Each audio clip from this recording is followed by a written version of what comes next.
이기 내러티브 26번째 시간으로 질병 후의 회복, 피부병 이후의 정결의식이라는 제목으로 하나님 말씀을 증거하도록 하겠습니다. 할렐루야. 크게 아멘 합시다. 네. 오늘 여러분들의 지금 신장은 좋을 줄로 믿습니다. 왜 그렇죠? 호박죽을 먹어서 신장이 좋을 것입니다. 개인적으로 저는 호박죽을 참 좋아합니다.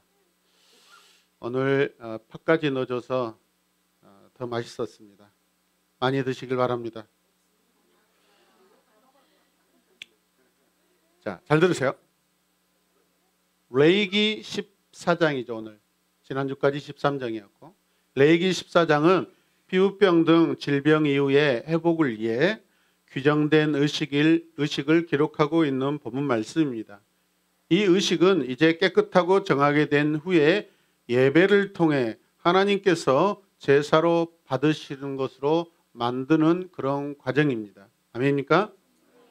같이 읽어요. 만일 레위기 13장이 거룩한 임재로부터 분리됨을 말하는 암울함이었다면 14장은 고통당하던 사람이 언약의 공동체로 회복되었기 때문에 소망으로 가득 차 있다. 소망으로 가득 차 있다. 악하고 게으르게 입만 하지 마시고 손과 함께 같이 하시면 소망으로 가득 차 있다. 아멘. 네. 여러분의 마음을 어떻게 알아요? 여러분의 행위를 보고 여러분 더 전달이 잘 되죠. 아멘입니까?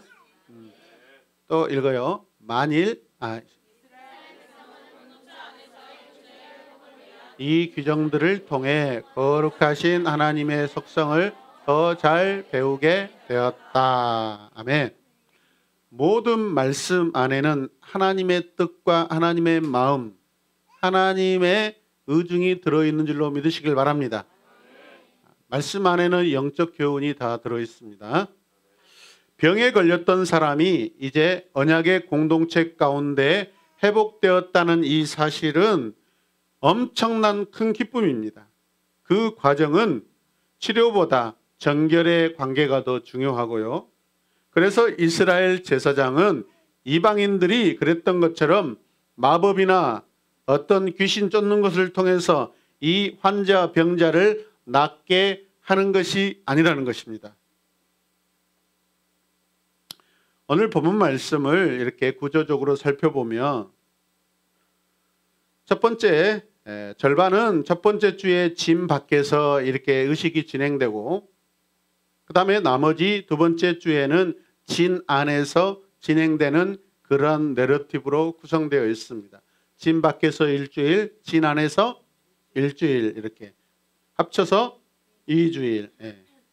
오늘 본문 말씀을 이 컨텍스트로 살펴보면 3절에서 7절까지는 새를 가지고 하는 의식에 대해서 기록되어 있고 그 다음에 8절에서 9절은 이 병자를 씻는 의식이 있고 그 다음에 10절에서 20절까지는 제사를 드리는 부분에 대해서 기록되어 있습니다. 그 다음에 21절에서 32절까지 가난한 사람을 위한 배려에 대한 그런 하나님의 지시가 되어 있고 특별히 32절 마지막 말씀은 14장 전체 요약이라고 볼 수 있습니다. 자, 이해하실 분만 아멘. 오늘 본문 말씀 3절 말씀을 보면은 이렇게 말씀하고 있습니다. 하나님께서 다음은 악성 피부병에 걸린 환자를 정하게 하는 날에 지켜야 할 뭐이다? 규례이다. 사람들이 악성 피부병에 걸린 환자를 제사장에게로 데려가면 저만 읽습니까? 제사장은 진 밖으로 나가서 그를 살펴보아야 한다. 그 환자의 악성 피부병이 나았으면 자 보세요. 말씀을 보시면 이제 짐 밖에 있는 환자를 우리가 생각해 보아야 돼요. 이 환자는 관계적으로 죽어있는 자입니다. 어떤 자라고요? 짐 밖에 있는 것은 여러분 관계적으로 죽어있는 자입니다. 이제 그 사람을 살리려고 하나님께서 제사장을 보냅니다. 제사장은 이제 그 환자를 병자를 찾아갑니다. 죽음에서 생명으로 바뀌는 순간입니다. 제사장은 사망을 찾아가서 생명으로 옮기는 그런 자입니다. 할렐루야. 그러므로 진 밖에서 진 안으로 이제 옮겨진 사람은 반드시 회복될 것입니다. 5절과 6절 말씀을 보면 같이 읽어요. 그리고 제사장은 사람들을 시켜서 그 2마리 새 가운데서 한 마리를 잡아서 생수가 담긴 오지 그릇에 담게 한다. 오지 그릇은 질그릇이에요.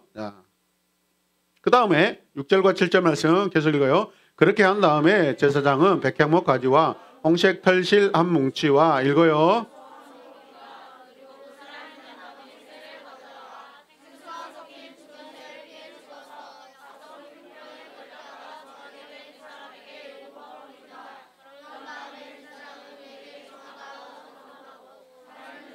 지율이도 읽어요.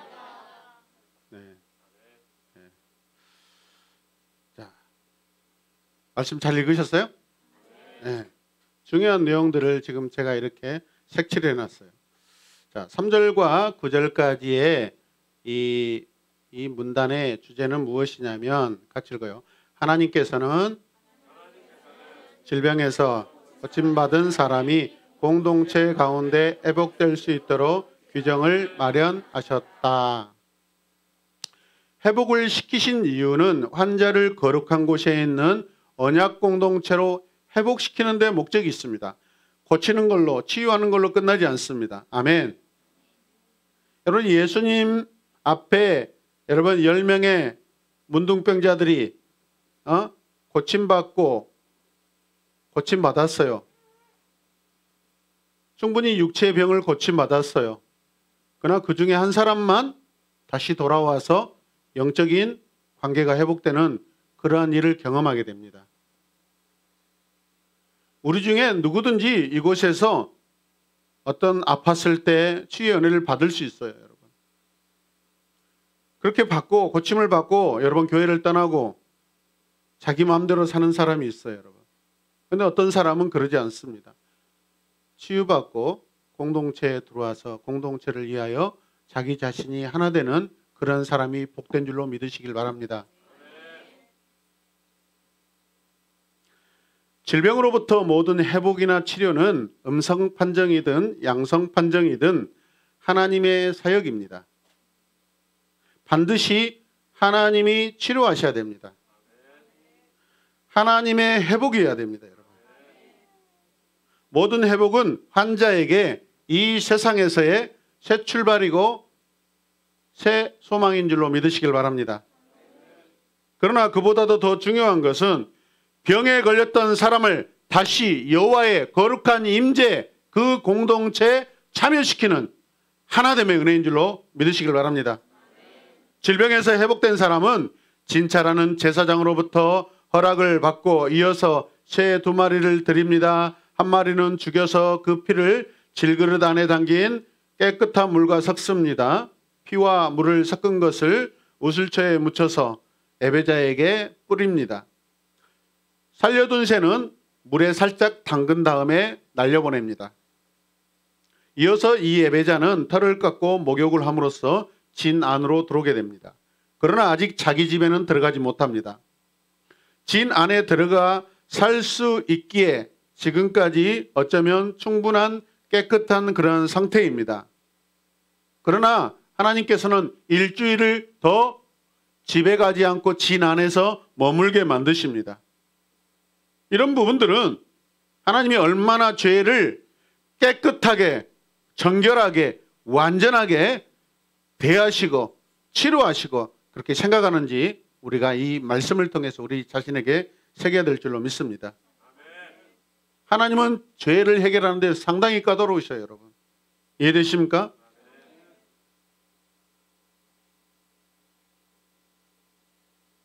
여러분, 하나님께서 사람들의 죄를 깨끗하게 하기 위해서 얼마나 어려운 방법을 선택하신 줄 아세요? 그게 뭐예요? 하나밖에 없는 자신의 아들을요 죽이는 거예요. 그게 쉬운 일입니까? 신이 신의 아들을 죽여요, 여러분. 신이 죽는 거예요. 하나님이 죽는 거예요, 여러분. 너무나 쉬운 방법같이 느껴지지만 사실은요, 우리가 그분의 속성이나 그분과의 관계를 따졌을 때, 우리 인간 죄인의 입장에 보았을 때 신이 자기가 죽어서 사람들을 살리는 것은 어마어마한 대가입니다. 쉬운 게 아니에요. 우리 구원의 은혜가 거저받은 은혜이지만 여러분, 그 과정은요, 피를 흘리는 거예요. 하나님이 죽으시는 것입니다. 이 구속의 과정은요, 결코 쉽지 않습니다. 철저하고 정확하고 완전합니다. 할렐루야. 예수님의 죽음을 우리가 함부로 가볍게 여기서는 안 됩니다. 우리는 거저받았지만은 그 구속의 은혜는요, 어마어마합니다. 그 은혜의 무게가 감히 측량할 수 없고 저울에 달 수가 없어요, 여러분. 믿으시면 아멘.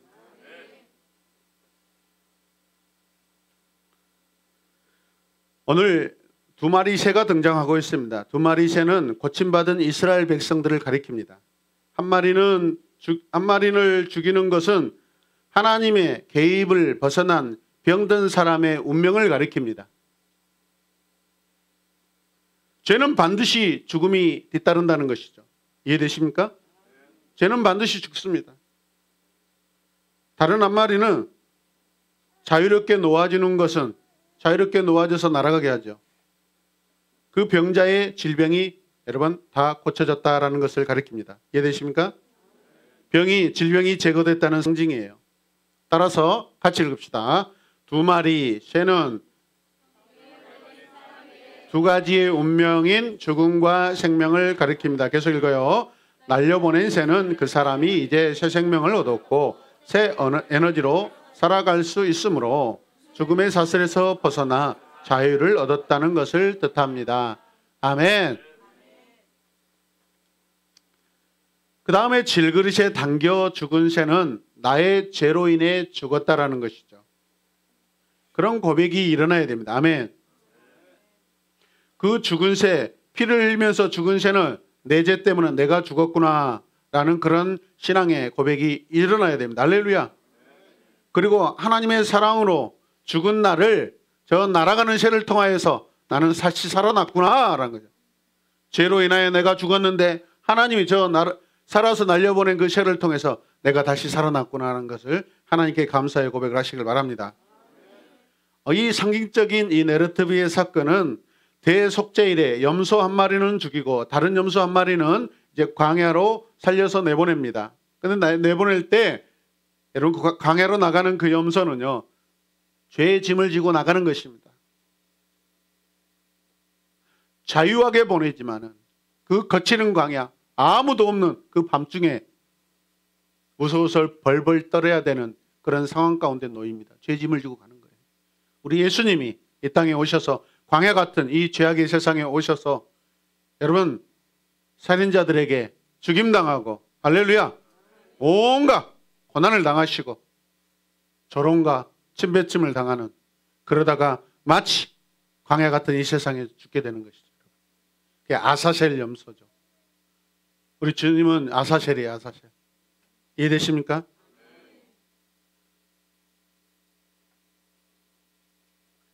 오늘 말씀해 보면은 두 마리 새는 속죄새와 아사셀 새의 그런 기능을 하고 있어요. 자, 질그릇의 물은 고여있는 물이 아니라 솟아나는 샘에서 길러온 흐르는 물이어야 됩니다. 아멘. 고인 물이 아니에요. 신선하게 흐르는 물은 그 사람의 새롭고 신선한 출발을 가리키는 것이에요. 그래서 고여있는 물, 죽어있는 상태의 물을 가져오지 않아요, 여러분. 아멘입니까? 정결의 원칙으로 오염된 물은 사용할 수가 없습니다. 우리 예수님은 생수가 되시고 생수의 원천이 되는 줄로 믿으시길 바랍니다. 우리 주님은 생명의 생수예요. 그래서 그 물은 살아있는 물이에요. 고여있고 더러운 흙탕물이 아닙니다, 여러분. 이해되십니까? 제사장은 이제 살아있는 새, 그 다음에 백향목, 홍색실 뭉치, 우슬초 이것들을 가지고 죽은 새의 피를 섞어서 물에 살짝 담근 다음에 그 환자에게 뿌리죠. 근데 백향목, 자, 새는 두 가지 의미를 말씀드렸습니다. 이제 백향목이 가지고 있는 의미가 무엇인가? 백향목은 굉장히 키가 큰 나무입니다. 튼튼한 나무입니다. 유대 전승에 의하면 악성 피부병인 이 문둥병이기도 한 이 피부병, 악성 피부병은 교만에 의해서 일어난 것이는데 백향목은 키가 크고 튼튼하죠. 그래서 교만을 상징하기도 한다는 것입니다. 아멘. 반면에 우슬초는 굉장히 작은 관목입니다. 가늘 그런 나무라는 것이죠. 작은 가늘고 그런 나무라는 것이죠. 가는 줄기 나무인데 백향목은 튼튼하고 그렇죠? 우슬초는 가는 줄기의 나무입니다. 상대적이죠. 교만과 겸손을 우리에게 영적 교훈으로 지금 주고 있는 거예요. 아멘입니까? 그러면서 또 백향목은 또 다른 의미를 가지고 있는데 백향목에서는 굉장히 향기가 납니다. 향기로운 냄새가 있습니다. 그래서 그 향기가 무엇이냐면 질병을 예방할 수 있는 그런 기능을 가지고 있고요. 앞으로 또 지금 치유하고 나서 이후에 면역력을 키워주는 그런 역할까지도 합니다. 아멘입니까?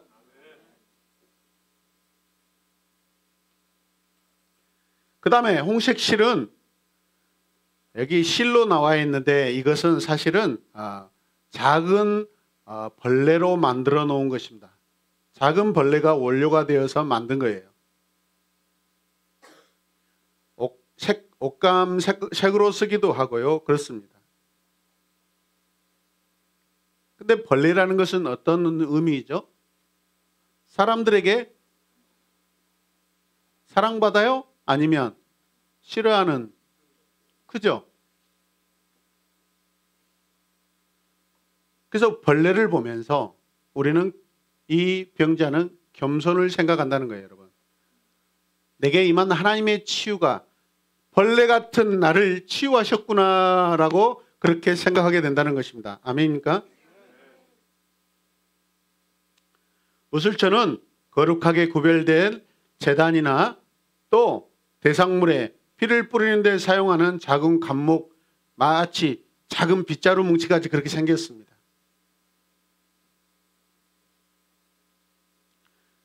덤불나무이기도 하고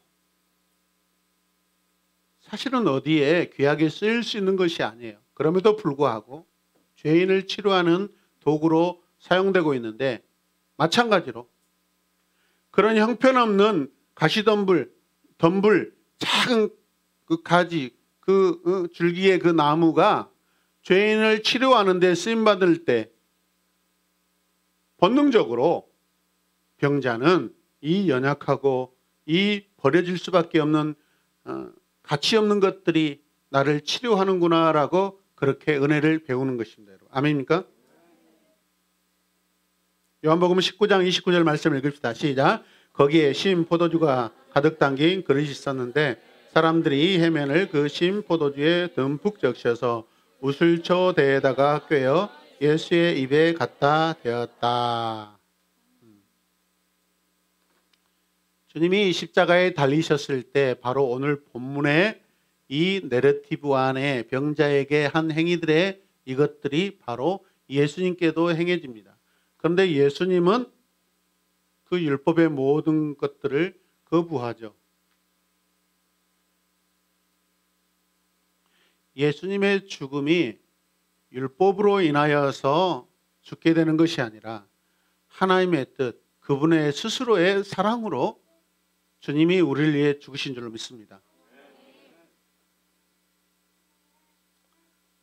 그 다음에 오늘 7절 말씀을 같이 읽어요. 악성 피부병에 걸렸다가 정하게 된 그 사람에게 7번 뿌린다. 그런 다음에 제사장은 그에게 정하다고 선언하고 환자에게 7번 뿌리는 것은요, 대속죄일에 피를 7번 뿌리는 것과 똑같은 그러한 의식입니다. 또 8절에 보면 그 사람은 몸을 씻고 털을 깎고 7일 기다린 다음에 다시 몸을 씻고 털을 깎습니다.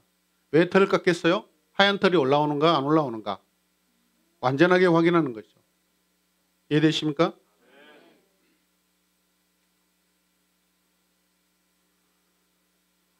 구약에 태어났으면 저는 완전히 문둥병자예요. 근데 병으로 생긴 것이 아니라 자연적인 것이기 때문에 이거는 죄가 아니라고 그랬죠. 이해되십니까? 지난주에 대머리에 대해서 본문을 설교하고 지나갔는데 굉장히 많이 고민했어요. 설교를 끝나고 나서 일주일 동안 아니 사람들 종류가 많이 있는데 왜 갑자기 하나님은 왜 대머리를 저렇게 등장시켜서 굳이 대머리 그렇게 대상을 삼으셨을까? 엘리야과 엘리사 선지자가 대머리였나 봅니다. 동네 마을에 가는데 어린아이들이 대머리다 대머리다 막 그렇게 놀렸어요.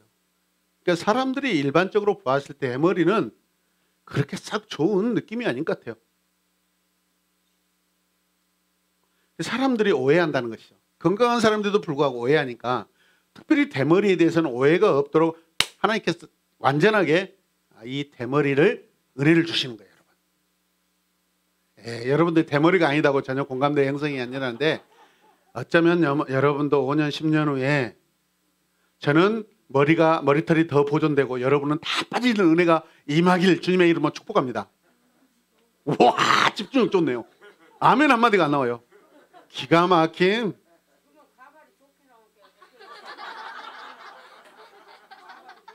하나님도 어쩔 수 없는 가발에서는 어쩔 수 없군요.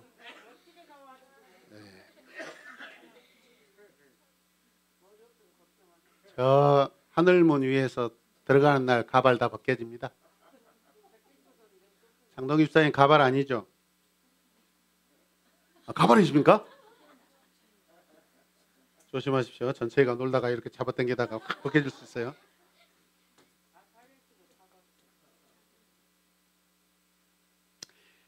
이런 것들을 보면 우리 하나님이 상당히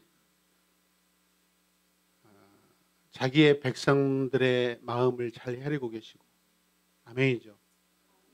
불필요한 오해로 인하여서 상처받은 일이 없게 하시는 그런 은혜가 많다라는 것을 여러분 기억하시길 바랍니다. 그래서 선지자가 화가 나가지고 그냥 저주하니까 숲에 있던 곰이 나와가지고 그 아이들 싹 다 죽여버린 거 알죠? 대머리라고 함부로 이야기해서는 안 돼요. 자, 그렇습니다. 자, 여러분 지금 오늘 보면은 털을 깎고 몸을 씻고 하죠. 그래 안 그래요? 오늘날에도 병원에 가서 수술하기 전에 뭐 하죠? 털을 깎고 또 씻어야 돼요. 목욕하고 오세요. 내일 수술하니까 오늘 미리 목욕하고 오세요. 그럽니다. 털은 병원에서 알아서 깎아줍니다. 의학적으로 이게 굉장히 일맥상통한다라고 볼 수 있습니다. 전결의 문제입니다. 이해되십니까? 여러분 수술 열심히 해놨는데 그 간호사가 뭐죠? 거지로 이렇게 알코올 머큐름 칠하는데 이렇게 돌리는데 그 피부에서 때가 일어나 가지고 그 수술 부위 안으로 때가 다 들어간다고 생각해 보십시오. 끔찍하죠. 그렇기 때문에 수술 받기 전에 여러분 때를 밀고 목욕하고 가시길 바랍니다. 이건 수술 원칙입니다.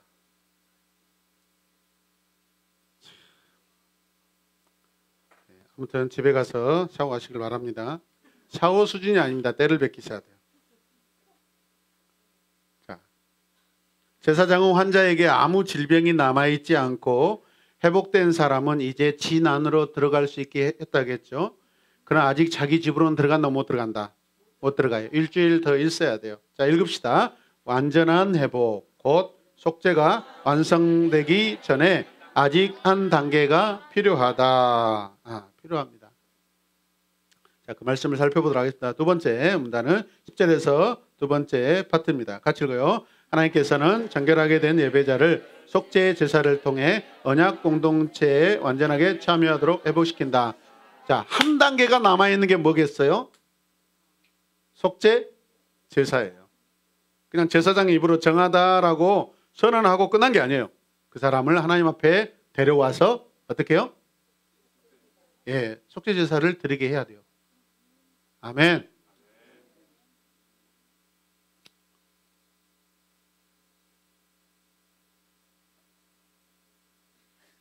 유두고야.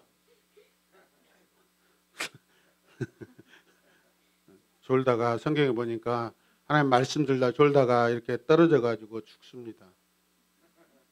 바울이 다시 살립니다. 조심하세요. 자, 제사장은 이때 순양 한 마리를 잡아서 속건제로 드립니다. 자, 레위기 14장 11절 말씀 같이 읽어요. 시작. 그를 정하게 할 제사장은 정하게 되려는 그 사람을 그 제물과 함께 해마거기 주 앞에 세운다. 세워가지고 어떻게 해요? 12절.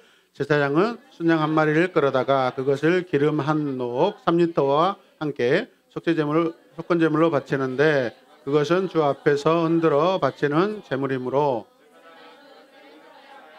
아멘. 속건제물은 뭐죠? 감사의 의미가 더 많은 거죠. 회복의 의미가 많아서 감사의 의미가 있는 그런 제사입니다. 자, 회복된 예배자는 일정 기간 성소로부터 분리된 것을 이제 갚아야 될 때가 왔습니다. 그동안에 1주 아니면 2주 동안 하나님 앞에 나오지 못한 것에 대한 배상을 해야 돼요. 그 다음에 치유받은 것에 대해서 감사의 표현과 고백을 해야 돼요. 이해되십니까? 이때 드리는 예물은 거제로 드립니다. 거제. 올려서 드리고 흔들어서 드립니다. 올리면서 흔듭니다. 이때 기쁨이 충만합니다. 어그러져서 올라가야지, 엉덩이와 손이 반대로 가야지 이렇게 가면 안 됩니다. 여러분. 예, 몸치들은 이렇게 하고 몸이 좋은 사람은 습관돼서 그거 따라가 버리네. 이렇게.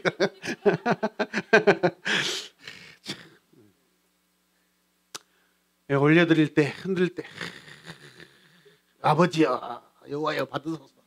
얼마나 기쁨이 충만하겠어요. 아멘입니까? 방정 맞은 것이 아니라 기쁨의 표현들을 하나님이 그렇게 하시라는 거예요. 너희들이 제물 드릴 때 기뻐 춤추며 드리는 그런 모습을 상징적으로 이렇게 제사로 지금 말씀하고 있는 거예요. 아멘입니까? 여러분, 2주 동안 이렇게 분리되어 있는 동안에 하나님 앞에 나가지 못하고 하나님께 드려야 될 걸 드리지 못하는 그런 기간들입니다. 예배자는 병을 앓는 동안 11조나 제사를 드릴 형편이 없을 수도 있습니다. 이 말은 제사를 드리지 못한 사람이 이제 하나님의 것을 제대로 드릴 기회가 왔다 안 왔다라는 거죠. 이제 그것을 드릴 수 있는 그런 시간이 되었다라는 거죠. 기뻐요, 안 기뻐요? 기쁘죠. 순양은 먼저 요제로 드려진 기름과 함께 드려지고요. 요제는 기쁨과 감동으로 드립니다. 제사장은 피 일부를 오른쪽 깃볼, 오른손 엄지손가락, 오른발 엄지발가락에 바릅니다. 피는 예배자를 제단과 하나 되게 하는 그러한 기능을 가지고 있습니다. 정결하게 합니다. 거의 모든 신체에 바르고 있습니다. 완전한 치유가 임했다는 증거입니다. 할렐루야. 또 기름은 그를 제사장과 연결시킵니다. 그래서 제사를 드리는 자격을 갖게 되는 것이죠. 그리고 이 의식은 여호와께 완전한 봉헌이 이루어졌음을 의미합니다.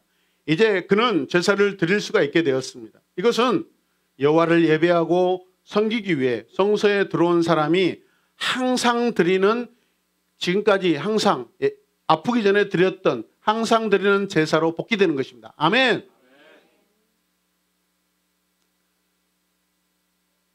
요즘에는 아무나 들어와서 예배를 드려서 여러분들이 이런 간격이 없는데, 밖에 입구에서 김영태 집사님이 몸 검사 다 하고 샤워했는가 안 했는가, 때 뱉겠는가 몇 겠는가 다 이렇게 확인해보고, 그 다음에 헌금 가져왔는가 안 가져왔는가 확인해보고, 그리고 안으로 들여보내고. 구약 같으면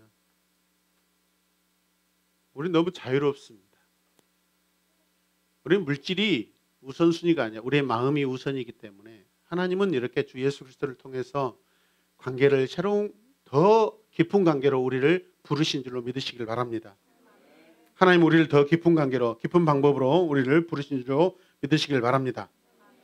그 다음에 21절에서 31절까지는 가난한 사람을 위한 특별 규정을 마련하십니다. 하나님은 고아와 과부와 나그네에게 관심이 많습니다. 그 사람만 사랑한다는 것이 아니라 그들은 이 세상에 존재하는 한 항상 소외되고 연약하고 약한 자로 살아갈 수밖에 없기 때문에 그들이 일반적인 하나님의 은혜를 누릴 수 있도록 베풀어 주신 은혜인 줄로 믿으시길 바랍니다.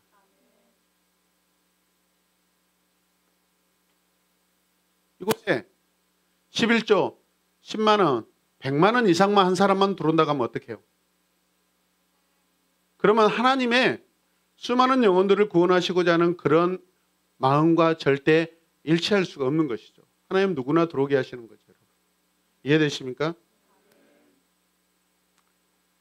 자, 21절 읽어요. 시작. 그러나 가난해서 그렇게 많은 것을 바칠 수 없는 사람이 자기의 죄로 속하여 할 때는 그는 제사장이 흔들어 바칠 속건제물로는 순양 한 마리를 가져오고 속죄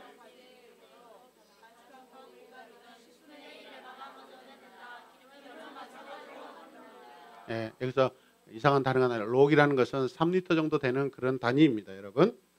자, 22절 말씀도 같이 읽으시죠. 힘이 닿는 대로 산비둘기 2마리나 집비둘기 새끼 2마리를 가져다가 한 마리는 속죄제물로 다른 한 마리는 번제물로 바치면 된다.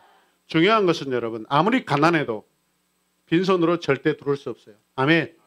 그래서 하나님에 대한 경외심이고 관계입니다. 여러분.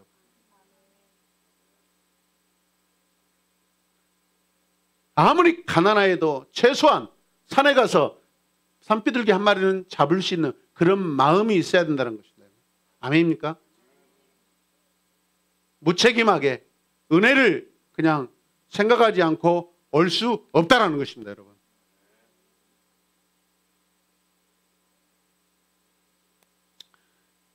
자, 그 다음에 32절 말씀 같이 읽어요. 시작. 이상은 악성 피부병에 걸린 사람이 정하게 되는 예물을 치르면서 넉넉한 제물을 바칠 수 없을 때 지킬 규례이다. 아멘. 네. 하나님께서 늘 가난한 자를 이렇게 생각하시는 그 은혜에 감사합니다.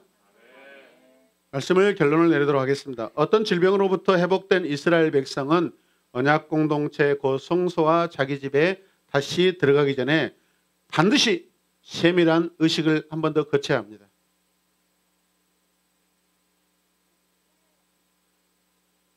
적당히 치유되는 것은 100% 치유가 아닙니다. 하나님의 치료는 100%입니다. 할렐루야. 하나님의 사람은 100%입니다. 아멘. 적당히 해결해가지고 여러분 적당주의가 많아요. 요즘에.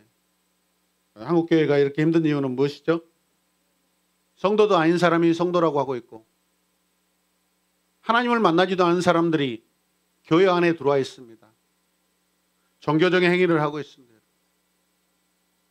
우리 새로운 교회도 개척 초기 때 와가지고 나이 드신 분이 진짜 아파트 가가지고 2주 동안 사람 기다렸다가 집에 들어가서 설득하고 부인은 권사님이 아들은 광신대신학과 1학년 다니다가 그만뒀어요. 1학기 다니다가 집안 상태가 엉망이었어요. 제가 봤을 때는. 그래서 그 가정을 좀 회복시켜주기 위해서 아들을 우리 교회에 와서 섬기면서 여기서 회복되면은 다시 사역도 하고 그런 권면도 했어요. 그래서 솔깃해가지고 권사님이 그 남편 나이 드신 어르신 집사님을 데리고 주일날 왔는데 예배가 딱 끝났는데 생콩해요. 분위기가 냉소해요. 식사하시고 하라니까 그냥 막 가버려요. 그 다음에 문자가 들어왔다. 목사님, 우리 남편 집사님이 거기에는 어른들이 없어서 힘들다고 교회를 다른 교회로 가기로 했습니다.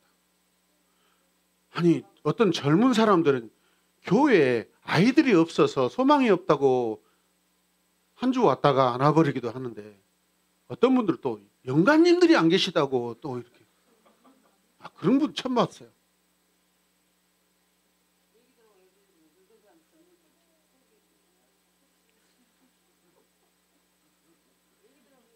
그래서 그날부터 저는 이렇게 다짐했습니다.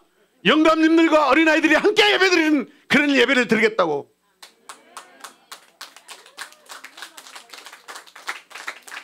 와서 보니까 저렇게 잘생긴 이영감님도 계시고 장영감님도 계시고 박소녀도 계시고 정소녀도 계시고 전총각도 계시고 한총각도 계시고. 네, 이 교회는 완전한 교회구나.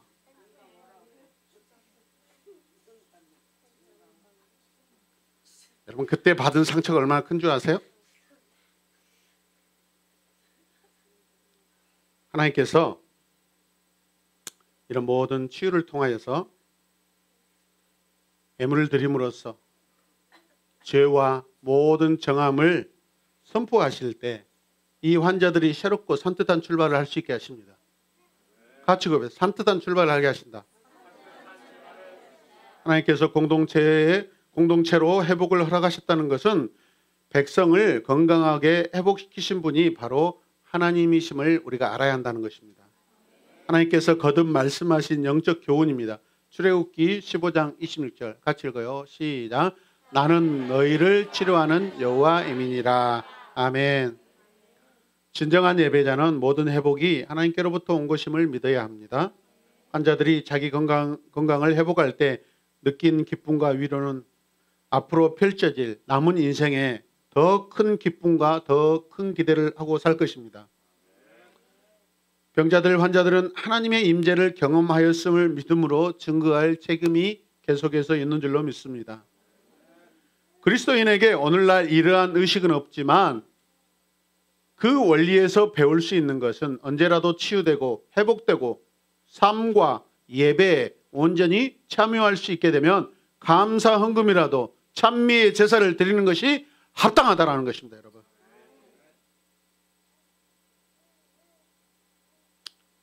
히브리서 13장 15절 말씀 같이 읽읍시다. 그러니 우리는 예수로 말미암아 끊임없이 하나님께 찬미의 제사를 드립시다. 이것은 곧 그의 이름을 고백하는 입술의 열매입니다. 아멘. 우리는 예수님께서 이 문둥병자를 비롯해 질병으로 고통받고 있는 사람들을 고쳐주심으로써 모든 백성을 그분의 나라에 들어가게 합당하게 만드신다는 것입니다. 하나님은 백성들을 몸으로나 영혼으로나 온전하게 하십니다. 하물며 자신의 죽음을 통하여 백성들의 죄와 그 질고를 자신에게 지음으로써 속죄 사역을 완성하십니다. 제사장이 진 밖으로 나가 병에 걸린 사람을 만나주는 것은 그리스도께서 세상죄를 위하여 영 밖에서 죽으신 그런 사건이고 또 부활로서 그 성취를 우리에게 보여주신 사건들입니다. 대표적인 그런 사건들입니다. 아멘. 로마서 3장 23절은 이렇게 말씀합니다. 모든 사람이 죄를 범하였습니다. 그래서 사람은 하나님의 영광에 못 미치는 저지에 놓여 있습니다. 이런 자를 주님이 찾아오셨습니다. 진 밖으로 찾아오셨습니다. 제사장처럼 찾아오셨습니다. 대제사장으로 찾아오셨습니다. 속건제, 속죄, 정결은 그리스도께서 친히 그의 삶으로 몸으로 드리는 제사입니다. 할렐루야. 기름 부음은 성도들로 하여금 깨끗하고 정결하게 하여 이 땅에서 섬기고 영광에 합상할 수 있도록 성령님을 보내신 것과 같습니다. 기름 부음. 아멘입니까? 그 기름은 제사장과 하나 되는 거라겠잖아요, 여러분. 성령의 임재의 그런 상징입니다, 여러분. 요한일서 2장 20절 말씀을 읽고 마치십시다. 시작. 여러분은 거룩하신 분에게서 기름 부으심을 받아 모든 것을 알고 있습니다. 아멘. 무슨 말씀이에요? 우리는 이미 기름 부음을 받았다 안 받았다? 영적 임재를 체험했다 안 했다? 그래서 하나님과 예수 그리스도에 관한 모든 것을 알고 있다 없다? 있다라는 것입니다. 그러면 우리에게 더 이상 무슨 말을 할 수 있겠습니까? 이해되십니까? 예수님의 속죄 사역은 몸과 영혼으로 드린 삶 전체로 적용됩니다. 우리에게 거룩하신 여호와 하나님과의 교제를 회복시키십니다. 우리를 영광에 합당하게 만드십니다. 우리가 완전한 건강으로 회복되는 것은 장차 올 세상에서의 완전한 생명에 대한 증거입니다. 아멘. 그 어떤 병자라도 손이 잘라지고 발이 잘라지고 어디가 한 부분이 가슴 아프게 사라진 그런 지체라도 저 영원한 하나님 나라에서는 완전한 건강으로 하나님과 함께 있는 줄로 믿으시길 바랍니다. 그래서 우리는 그분의 뜻을 행하며 그분의 길을 걷는 것이 가능하게 되었습니다. 할렐루야. 우리를 치료하시고 공동체로 회복시켜 주심을 여러분 감사드리며 하나님께 영광 올려드립니다. 할렐루야. 하나님 감사합니다.